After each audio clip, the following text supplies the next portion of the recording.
You're watching the India development debate. We want to focus now on our warriors on the front line.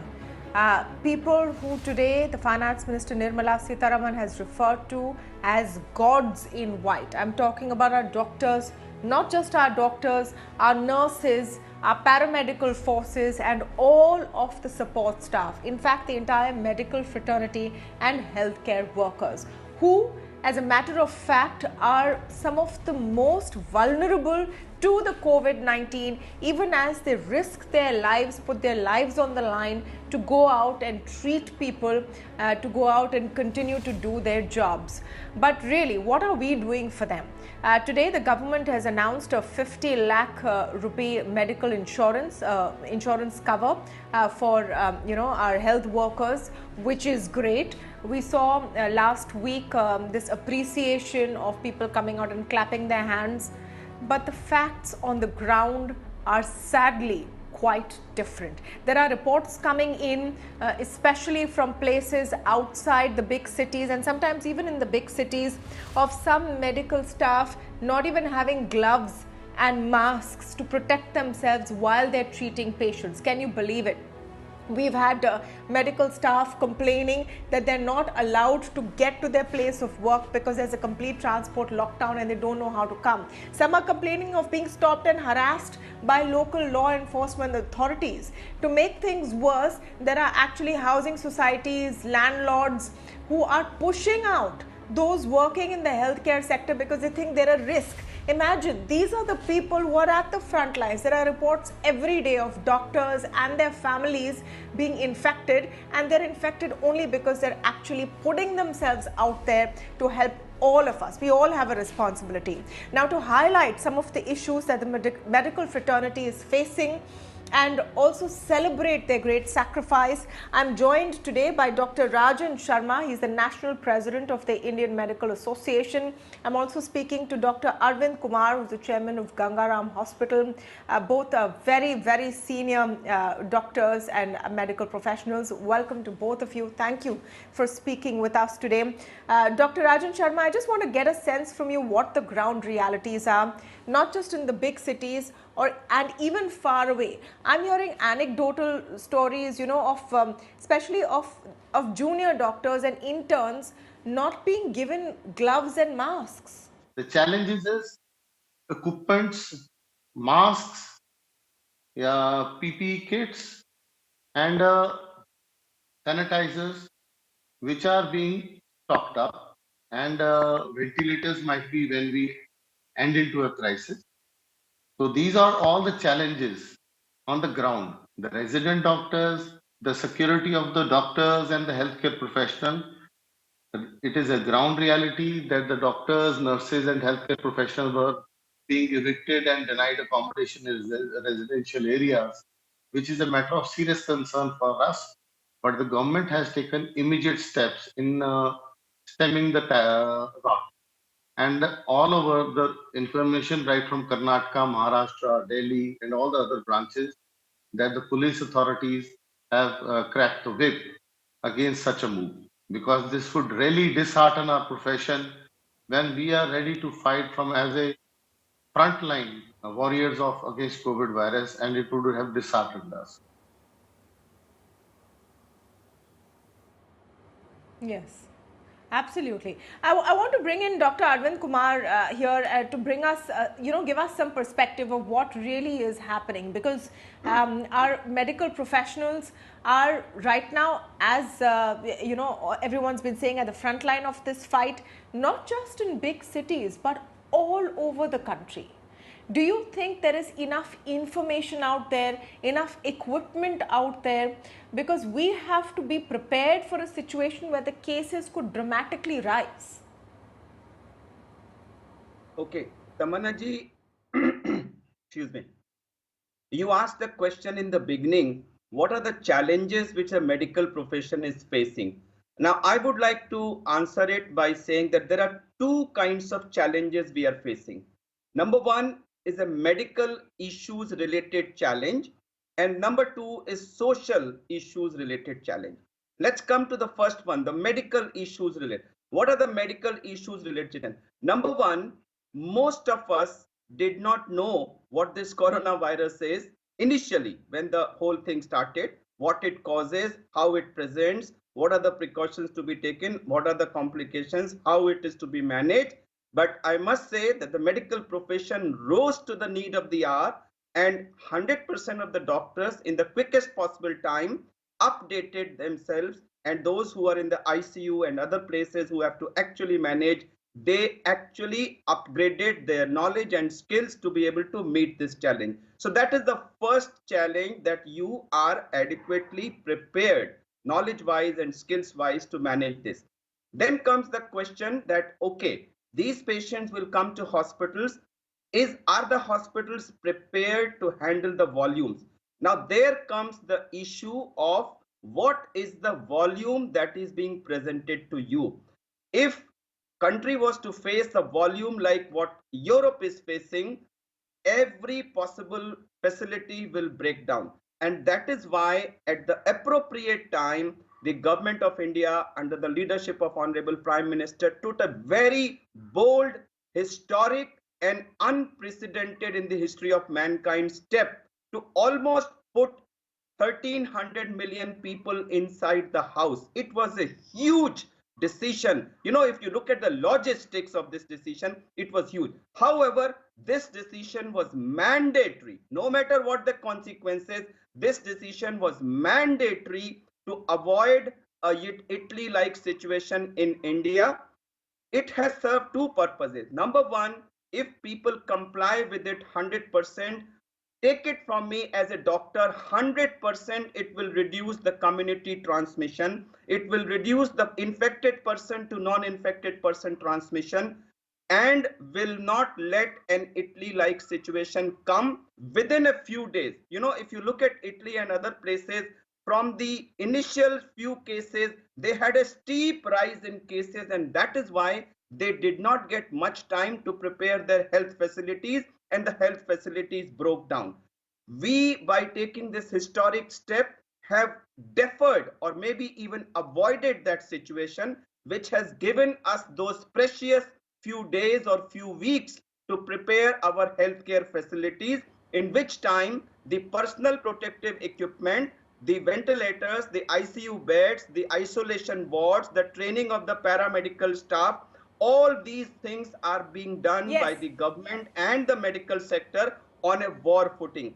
Imagine if our country had faced an Italy-like situation on last Saturday or last Friday or this Sunday gone by, we would have been in a really bad situation. By doing this step, maybe we have avoided it altogether, time will tell, or if not avoided, no, we have definitely absolutely. That's yes. So there could be so there's no doubt about it. There's no debate. There's no question. No, I want. There's no doubt about it. There's no question that we hope we have avoided this. We'll have to wait and watch, but we hope we have avoided this. I want to come to you again, Dr. Arvind Kumar, on the horrific incidents that we are hearing about a shortage of equipment for doctors themselves, of doctors themselves being the most vulnerable to contracting COVID-19 because they are on the front lines. Today, a 50 lakh rupees insurance cover has been announced. Are you satisfied with this? Number one. And number two, what about the social stigma that we're hearing about, some housing societies wanting medical personnel to be evicted? Yeah. So in my first category of medical issues, this was the second part. See, we were not prepared for this kind of a situation at all. So therefore, as far as supplies of personal protective equipment is concerned, yes, certainly at present, the situation is not ideal. However, I must admit that these are issues which are being addressed on a war footing. There are areas where these are available, but there are areas where there is a steep shortage. And that is why I make this appeal through your channel, which has a huge viewership, that please avoid going to hospitals for minor ailments. Hospitals must stop all elective surgeries and elective admissions so that this precious equipment, whatever is available in the hospitals today, is preserved for corona facing rather than being wasted today on a large number of corona issues. Now coming to the social stigma, By and large, I think the people of this country have very high regard and respect. There are reports from various parts of the country where doctors have been stopped on the road by the police. I think it's a matter of time before the police gets the right information and they are given passes. There are reports that people have been asked to evict from their houses. This really pains me as a doctor, how you can do this to someone who is risking his life. And I would like to take this opportunity to inform the country that Dr. John Murray, who was one of the most respected pulmonologists in San Francisco, who actually coined the term adult respiratory distress syndrome, is reported to have died yesterday of this corona related complication. The man who coined the term has actually died of this disease while serving his people. 15% of the people infected in Italy are healthcare workers.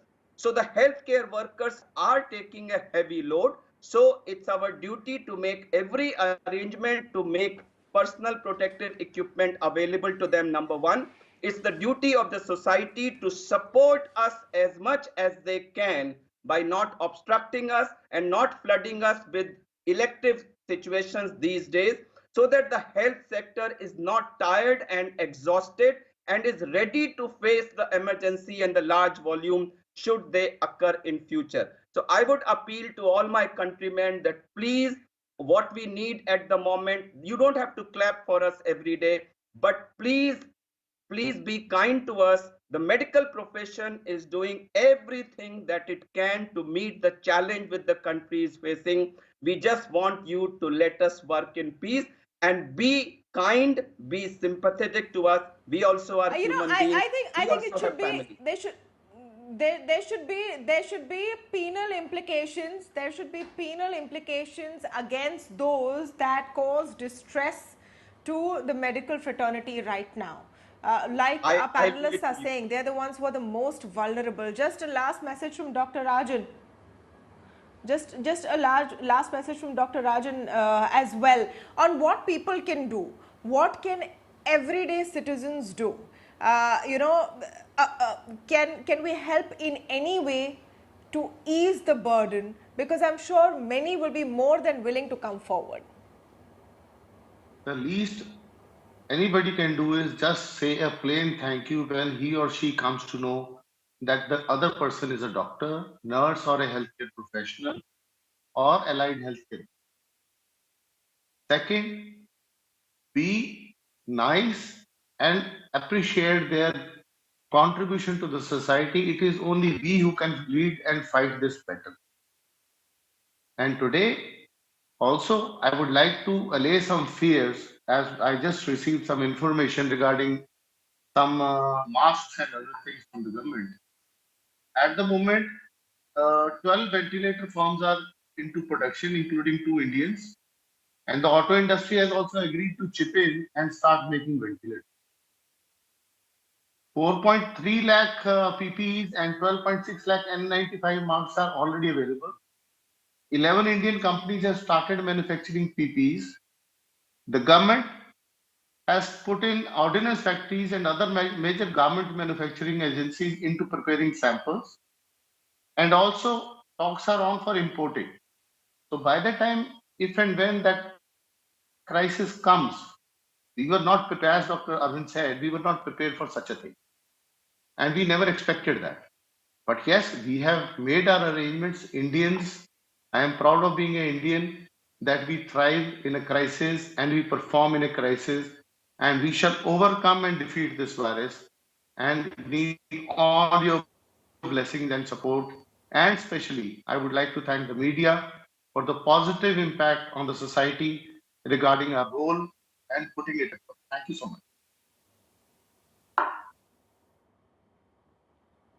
Absolutely. The fact of the matter is some of the best medical minds in the world, even in developed nations in Western countries, are Indians or of Indian origin. And we have some of the best medical minds right here. It's a crying shame if they are harassed, hassled in any way, whether it's by law enforcement authorities or by building societies or for a shortage of equipment. Everyone must chip in and do their bit to salute these warriors on the front line. Thank you so much to both of you for joining us on this show today. This is all we have today for you on the India development debate.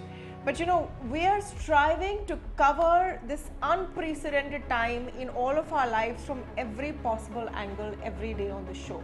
If you have any inputs for us, if you have any suggestions on what you would like to see, let us know. We'll work on it. We have to get through this all together. Thank you so much for joining us this evening.